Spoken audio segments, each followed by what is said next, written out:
Yeah, that's just going in the intro. Now, you might be asking yourself, how on earth did I find myself in this position? What is my position? Where in the world am I? Well, I came over to the BMFA, the British Model Flying Association in Buckminster, for their annual flying competition for literally no reason. I mean that. I was here for the gags, the giggles, the funny ha-has, and potentially a chance to make a 2001 reference and it be actually relevant.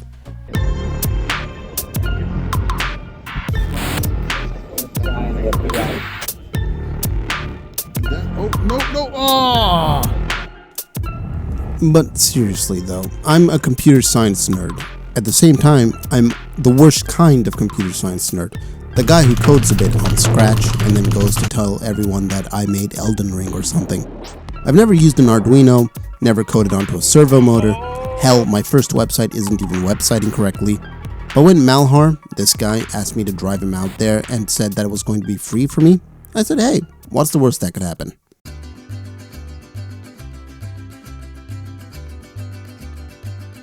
The plan was simple. Me, Malhar, and this other guy would go to Buckminster to the BMFA campsite, fly our plane, win our competition, go back home with the gold. I basically wanted it to be a Rocky situation. Of course, I didn't realize that I'd be a gladiator in a coliseum against the Germans from Stuttgart, the Spanish, the Czech, the Germans again but this time from Munich, and some random 6th formers and a year 11 from Manchester. Yes, a year 11 came to this international flying competition, and spoiler alert, he took home the gold. A year 11 beat master students with hundreds of thousands of pounds worth of funding from different international universities because he had access to the internet. What a time to be alive. On a side note, there weren't any Chinese students here this time around. Usually they would attend this competition, but apparently they were banned. But I think they're fine. I think they have balloon competitions or something else to keep themselves occupied. Anyway, we left the University of Surrey to head on over to the BMFA. But we accidentally got there in the middle of the night. We're not sure how. We got there and in pitch black we decided to set up our tent, and it goes about as well as you'd expect.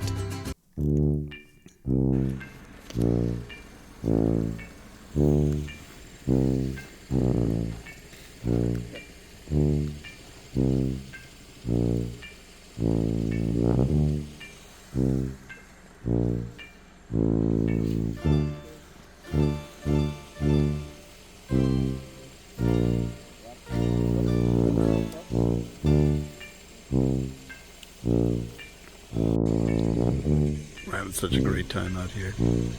Yeah, we came so late, building the tent in the middle of darkness. This is so much fun. Yeah, we're still gonna win tomorrow, right, Malhar? Absolutely. Yeah, absolutely. We're gonna win as sure as the moon rises in the morning. Probably win, that means. My car is providing the light because we need the sun to actually build.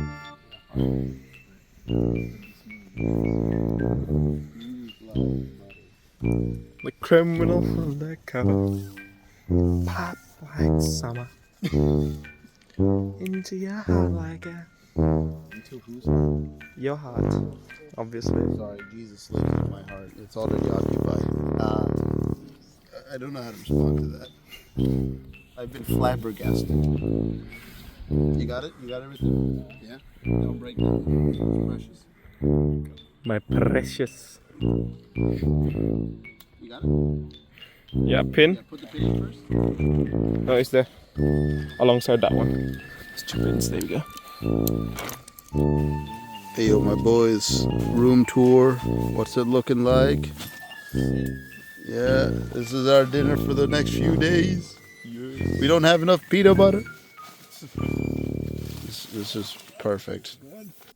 Now, if you could just turn your attention towards the screen for a minute and see all the food items in this suitcase of Malhar's. There are microwavable rice, canned foods, and some peanut butter and a couple pieces of bread. This man decided to bring canned foods and microwavable rice to a campsite. What? Just for a heads up, if you ever go to the BMFA, there will be a microwave in the kitchen which has 24-hour access. So yes, you will be able to microwave rice, but we did not know this. So for us, that first night, it was just cold chicken korma and bread for dinner, which, although, you know, at the middle of the night, you have nothing else to eat, some cold chicken korma tastes pretty good.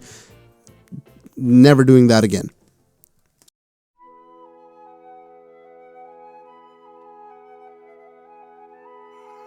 Good morning. Just woke up. Now I was just left to use the bathroom, and the sun is absolutely shining. It's 6 a.m. in the morning. It's gonna be a long day. But it's gonna be a good day. And that right there is some random guy flying his plane already. Yeah, we are so not winning this. Is that a team plane? Oh yeah, that's true. I swear it has 4 wings. That plane that I saw flying wasn't actually a team plane, and we actually got to get a very good close-up look from this old guy who let us just, you know, have a little tour of this thing. I'm just gonna let you see it. Oh yeah. So you got one motor with like a pulley. One is on a belt and Yeah. one is on a gear. Yeah. So the gear like makes it spin the other way, That's pulley right. the same way. Yeah. That's crazy. Thank you so much. You've got ailerons on both wings. Yep.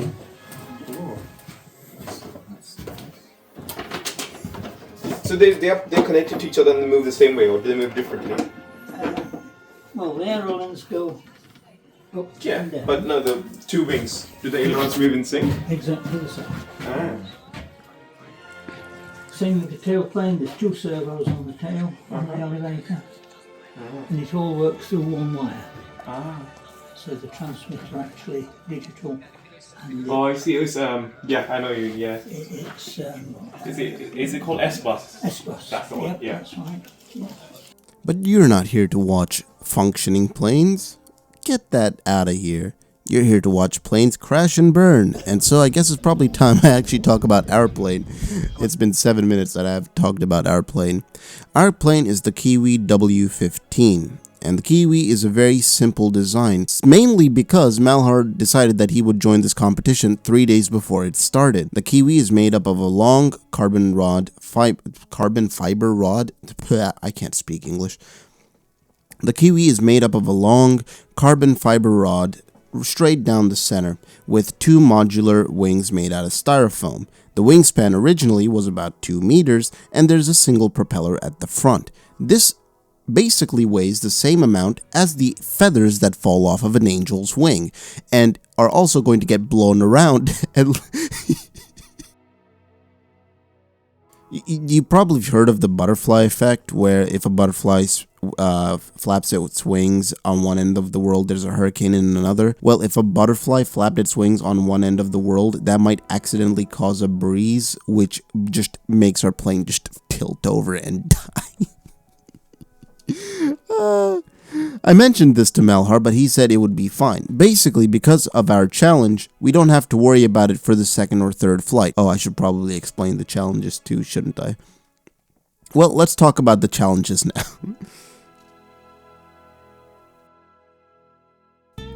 For this event, there are 5 challenges, and 3 days to complete one of said 5 challenges. The first 2 challenges are sphere and cubes, and they're pretty self-explanatory. Fit as many spheres or cubes inside your plane, make it go a couple laps as many times as you can. People with the most spheres and the most cubes and the most laps win. The other 3 are payload, distance, and some challenge I can't actually remember anymore. Payload is quite simple. You start off with a payload of nothing, then increment to a payload of 2, and increment to a payload of 4. With each payload, you have to make as many laps as possible. The person with the most number of laps with the highest payload wins. Distance is basically the payload challenge except without the payload, and you have to do a very specific flight path or something like that, and the challenge is to get as far as you can without actually crashing within the 6-minute time limit. Oh, all of these are running on a 6-minute time limit, and like I said, I can't remember the last challenge either. Whatever the case, the one that we decided to do was the payload challenge, where we would go, and this is where Malhar's strategy would have paid off. See, Malhar didn't have any weight at the start of the challenge, so the hardest flight would actually be the no kilogram payload challenge, because with no weight, the plane would simply veer at any given moment. But not with the 2 kilogram or the 4 kilogram payload. Adding on the 2 kilogram or 4 kilogram payload would stabilize the plane significantly to the point where we wouldn't have to worry about its speed, its flight, or anything like that. It would be a perfectly normal plane that was just flying about without any issues. So we got our plane assembled, got it weighed, and decided to take it out for the first flight in its life. It's time.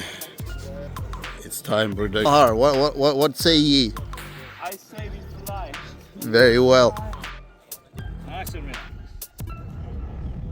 Here we go, the magic moment. Oh, propeller's off. Okay, it's moving. Okay. Turning. Hey, it's now a good time to mention that Malhar's never flown this thing in his life, and there's been no test flights whatsoever. She's going. She's off. That is unfortunate. And that is unfortunate. Oh, that ain't right. Now, this was bad, really bad. During these competitions, you only get a maximum of 3 flights allowed, and for our payload challenge, each flight was necessary to progress on to the next flight. So, with our flight being effectively broken, we were basically out of the competition at this point. However, there are still some workarounds that we can get to, but I'll talk about those more later on. The main issue here was where the propeller broke off, because it broke off at the point where the propeller was being connected to the carbon fiber rod. But with that part being broken off, there's no way to screw it back in. There's no way to put it back together unless we decided to use an insane amount of epoxy. I mean, at this point, we might as well put it together with our hopes and dreams or something. That's why it looks like that. Looks like something you'd find in dark room. That's like in dark room, would probably be like a person W3 or something. There's the poor boy, poor guy. And there's Malhar, unfortunately. Check him out. What do you say? Did you call Kevin? Oh yeah, I did. What do you say? Nothing. Huh? Nothing. I just said no, he didn't pick up. No, I just said, oh, you poor guy, feeling down. Huh? I said you were feeling down for you. I'm good. Oh, you're good. Oh, never mind. Ignore me. Just trying to find ways to have this go a bit faster. Yeah. This typically it takes 24 hours. Seriously? We don't have 24 hours. Alright, so meanwhile that's getting itself fixed, I think it's probably time I actually tell you about other things that are happening. Like this guy, whose name I, for some reason, haven't told you yet. His name is Rhythm. Sorry, Rhythm. I didn't mean for you to go 13 minutes into this video without saying your name. But Rhythm is just... he's just a vibe here. Just listen to him.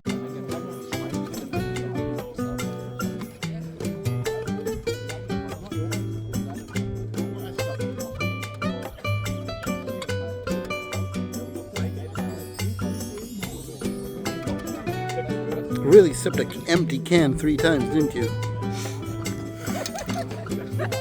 You really love your Sprite. Come on, give an ad. Give an ad. Let's go.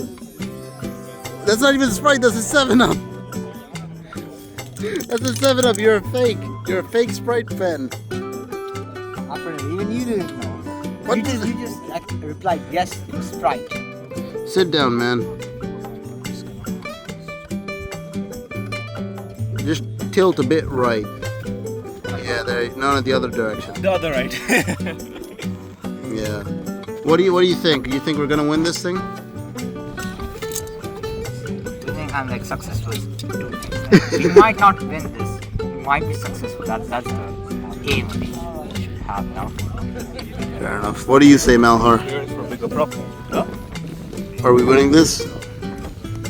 Now, for lack of time, I'm going to show you the other planes that flew, mostly because this video is getting pretty long as is, and you already know we're not winning this anyway. So here are a couple other planes that flew and had a great time, and I'll also show that one off from Manchester, because seriously, that flight, that was insane, man. Hi, is it alright if I just take a few shots? Thank you. Sorry, thank you so much.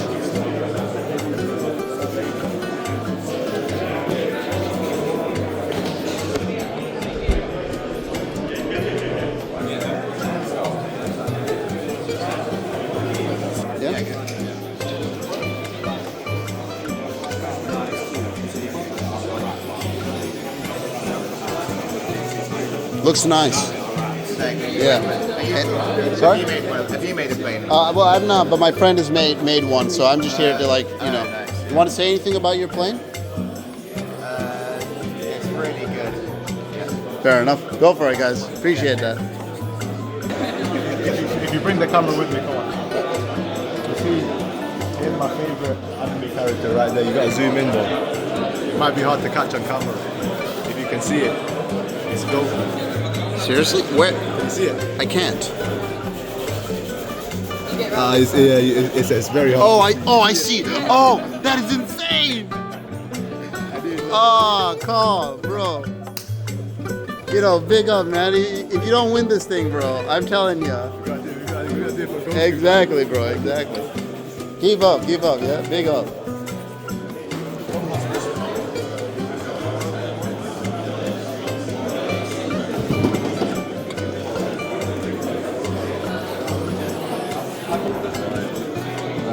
We've based it off some research that was done at our university based on the whale fins. Oh, whale fins. Yeah, whale fins have these sort of undulations on the leading edge Okay. of their fin, and it helps them maneuver much better. Cool. So, Enjoy. Oh, is it all right? Oh, I'm so sorry. Looks awesome. It's a beautiful plane, though.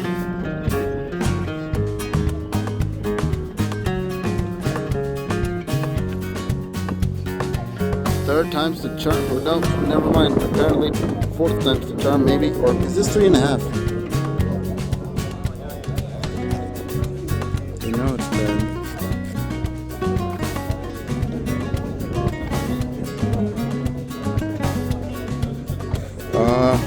And there, corner of the day. Guess fourth time really wasn't the charm. Oh, he's fitting in 4 cubes this time. We're off. We're off. And there she goes. Oh, propeller's off. You got movement. Oh, she's moving fast. She's moving fast. Come on. No! Hey! Ah!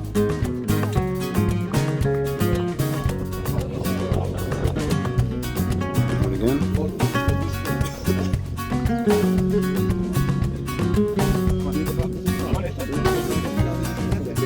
Now I have to explain what Design is happens on this absolutely plane, stunning. because it's a great plane, but the guys got an indoor receiver for this plane and eventually lost connection, which is why this happens.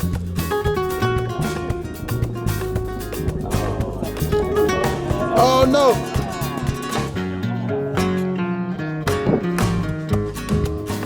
Hey, look at that! Hey, look at. Oh my lord!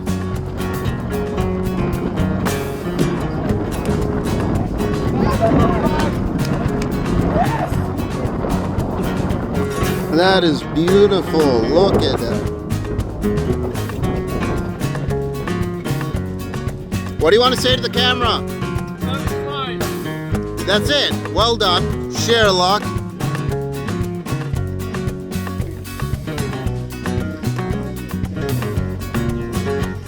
You might actually do it, you know? Oi, oi, oi, oi. Oh, come on, come on.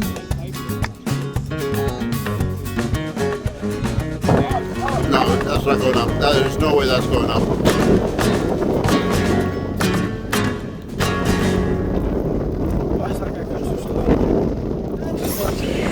hold it in the air and run with it.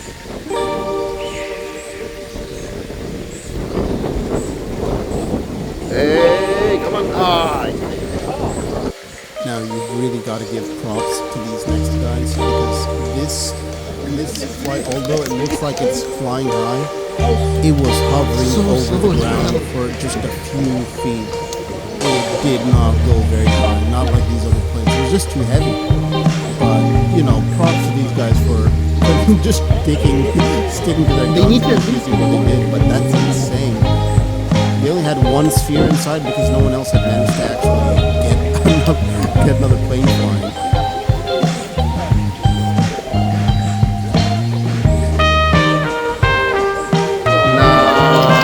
Oh my lord.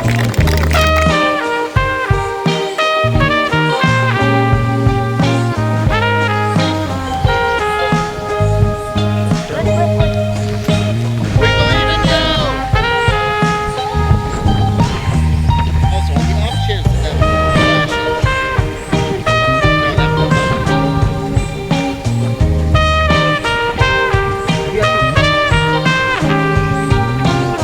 Once again.